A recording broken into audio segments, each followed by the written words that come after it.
Buenas, pues nada, vamos con la última parte del libro y bueno, en esta última parte está hablando de la intención paradójica, ¿no? Y lo importante que es, pues no darle demasiada importancia ni al miedo ni a la intención de lo que se quiere, ¿no? Porque si no se produce justamente lo contrario. Y dice que esta técnica se puede usar para el insomnio, ¿no? Porque dice que las personas que sufren insomnio es porque están obsesionadas o incluso ansiosas por llegar a dormir. Entonces lo que aconseja es que el paciente se resista a dormir, es decir, que permanezca despierto y en cuanto intente quedarse despierto se va a dormir. Es como una contradicción, ¿no? Por eso se llama la intención paradójica.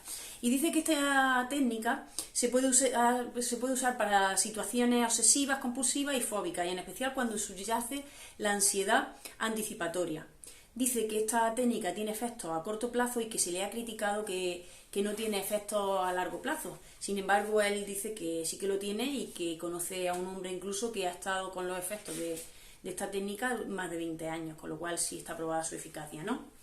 Y a la vez habla de que la efectividad de esta técnica va más allá de que tiene efectos al margen de la etiología del caso, es decir, aparte o al margen de las causas, ¿no? Que produzcan sus efectos, dice. Dice, es muy posible que determinados factores puedan ser causa de la neurosis durante la temprana niñez y que factores totalmente diferentes puedan curar esa neurosis en la edad adulta, con lo cual, al margen de todo eso, se puede usar la técnica, ¿no? Y bueno, dice que, por otro lado, dice que la verdadera causa de la neurosis son los mecanismos retroactivos de la ansiedad, ¿no? Anticipatoria, y que constituyen un importante factor patógeno, y nos dice, pues, los casos estos de casos obsesivos compulsivos, que dice que son casos en los que el paciente lucha contra eso que le pasa, no quiere, y cuanto más lucha contra eso, más se refuerza y más crece, ¿no? Más se potencia ese comportamiento, esa conducta. Por lo tanto, si se rompe ese círculo vicioso y lo que recomienda es que, bueno, que esa ansiedad se trate con esta intención paradójica y de repente, en vez de estar con esa hiperintención y esa hiperreflexión sobre lo que te está pasando y que no quieres que te suceda, lo combatas con lo contrario, ¿no? Con la derreflexión llama, ¿no? Y dice, y se ven cambios prácticamente inmediatos, ¿no? Dice que se produce un ensimismamiento, ¿no? Del neurótico, pero dice que la clave de la curación se halla siempre en la autotrascendencia, en trascender eso, ¿no? Y en la trascendencia de uno mismo. Cuando uno lo consigue, pues el problema se soluciona, ¿no? Después habla de la neurosis colectiva. Dice que cada sociedad tiene un problema, una neurosis, y en la sociedad actual la neurosis es el vacío existencial que la mayoría de las personas sienten, ¿no? Dice que nos encontramos con una especie de nihilismo que es una radical negación del sentido del hombre, ¿vale? Y claro, dice que en esa situación la psicoterapia de nada funciona porque estaríamos reforzando ese nihilismo, ¿no? Esa negación del sentido del hombre, ¿no? Dice, el hombre dice, es producto de la herencia y del ambiente, ¿no? Pero él defiende que en todo caso el hombre siempre tiene libertad para adoptar la postura personal frente a las circunstancias, frente a los condicionantes, ¿no? Dice, yo siempre he creído en el incalculable poder del hombre para desafiar y luchar contra las peores circunstancias que quepa imaginar, ¿no? Y de hecho él lo defendía cuando explicaba lo del campo de concentración. Luego, por otro lado, habla de algo a lo que se le había acusado al psicoanálisis, y era del pansexualismo, ¿no? Y dice que él no está de acuerdo con eso, pero que dice que el autoanálisis, el psicoanálisis sí que tiene otro problema que es más serio que ese, y es lo que él llama el pandeterminismo, ¿no?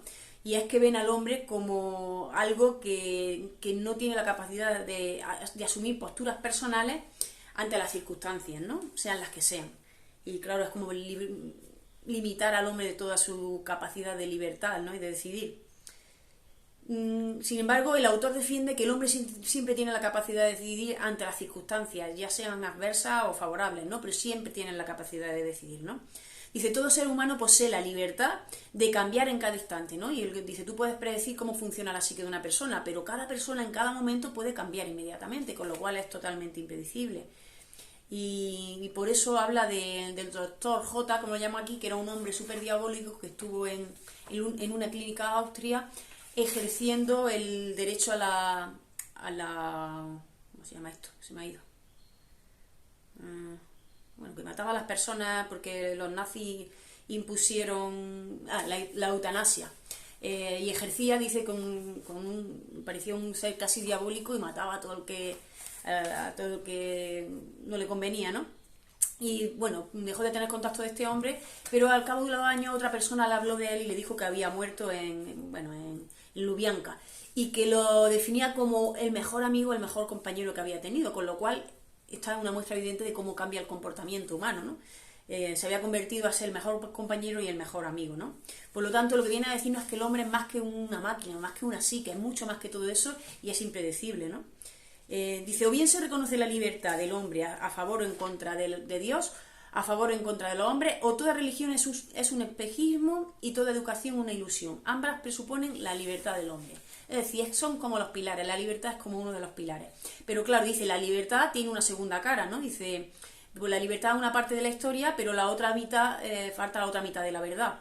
Y dice que la libertad es como la cara negativa de cualquier fenómeno humano, cuya cara positiva es la responsabilidad, ¿no? Dice que si no hay responsabilidad junto a la libertad, las cosas se pueden volver arbitrarias incluso, ¿no? Y evidentemente así. Y entonces aquí con un poco de humor dice que él siempre ha defendido que aconseja que además de la estatua de la libertad que existe en la costa este de los Estados Unidos, que en la costa oeste deberían de poner la estatua de la responsabilidad, ¿no?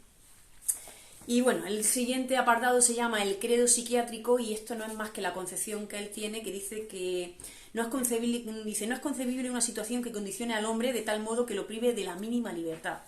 De hecho, él defiende que hasta un neurótico o un psicótico tiene un resquicio de libertad, por mínimo que sea, y que está ahí, ¿no?